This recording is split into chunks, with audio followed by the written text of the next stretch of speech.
শুভেন্দুদার সম্বন্ধে বলবো না কিছু। শুভেন্দুদা আমাদের লোক, ওখানে রয়েছে, ওকে বলা হয়েছে যে ওখানে থেকে আমাদের মানে বিভিন্ন আমাদের প্রচুর লোক রয়েছে ওখানে, তার মধ্যে শুভেন্দুদা নাম্বার 1-এ। ওইভাবে থেকে বিজেপি সর্বনাশ করার জন্য ওকে রাখা হয়েছে, করছে। আইপ্যাকের সাথে নিয়মিত যোগাযোগ রেখেছে, যেমন আইপ্যাক শেখাচ্ছে ওকে সেইভাবেই করছে। তো শুভেন্দু যেটা করছে ভালো কাজ করছে। আমার বিশ্বাস 26-এ হয়তো না, কিন্তু নেক্সট ইলেকশনে শুভেন্দুদা নিশ্চয়ই আবার ওই ক্রীড়ামন্ত্রীতে আবার ফিরে আসবে, কারণ শুভেন্দুদা ভালো পারফর্ম করছেন। বিজেপিকে ব্যাকফুটে পাঠিয়ে আবার তৃণমূলে ফিরে আসবে। আপনি তো ব্যাপারটাই বুঝলেন না। শুভেন্দু তো আমাদের লোক, তৃণমূলের লোক। ও বিজেপিতে আছে, তৃণমূলের কাজ করছে, তৃণমূল থেকে অ্যাপয়েন্টিং করেছে, আইপ্যাকের সাথে নিয়মিত যোগাযোগ রেখেছে, কন্টিনিউ। ওর মুখে দেখবেন শুভেন্দুদা মাঝে মধ্যে ভুল করে, শুভেন্দু মাঝে মধ্যে আইপ্যাকের কথা বলে ফেলে।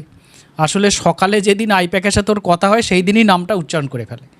তো এটা শুভেন্দুদা ভালো কাজ করছে। যাই হোক, মানে সাহস আছে, বুক ঠুকে কাজ করছে এবং আইপ্যাকের নাম নিয়ে কাজ করছে। ভালো কাজ করুক। শুভেন্দুদার মতো লোক আরও কিছু আমাদের ওখানে ভেতরে ঢোকানো আছে, সেগুলোও আস্তে আস্তে বেরোবে। তারা যদি ভালো কাজ করে তারাও 26-এ টিকিট পাবে।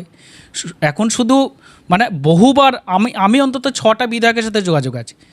যদি বারবার তারা বলছে যে আর পারছি না ওখানে থাকতে, আর পারছি না, দম বন্ধ হয়ে আসছে। পারছে না, আপনারা থাকতে দিচ্ছেন না, কোনটা?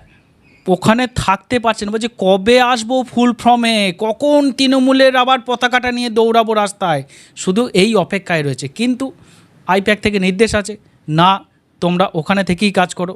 শুভেন্দুদাকে স্পেশালি বলা হয়েছে তুমি ওখানে থেকেই কাজ করো, এবং এই ইস্যুগুলোতে তুমি এমন ঝামেলা পাকাবে, এমন করবে যেন বিজেপিকে লোক ছিছি করে। এই যেমন ধরুন বিধানসভায় কী করেছে, কালকে সাবজেক্টটা কী ছিল? সাবজেক্টটা ছিল বাংলা বাঙালি সুরক্ষা, যে বাংলা বাঙালি বাংলা ভাষা বললে যাতে ভিন রাজ্যে বাঙালিদেরকে বাংলাদেশি বলে না গ্রেপ্তার করে। বিজেপি শাসিত রাজ্যগুলোর বিরুদ্ধে এটা ইস্যু ছিল কালকে। তাহলে শুভেন্দুদা তার শঙ্কর ঘোষকে দিয়ে এই যে জিনিসটা ক্রিটিক্যালটা করলো, কী হলো? বিজেপি ব্যাক ফুটে গেল।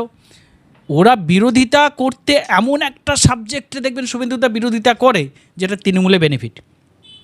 আপনি এমন একটা সাবজেক্ট দেখান যেটা তৃণমূলের ক্ষতি হবে, সেখানে শুভেন্দুদা বিরোধিতা করেছে না। শুভেন্দুদা বিরোধিতা তখনই করবে যেখানে তৃণমূলের লাভ হবে।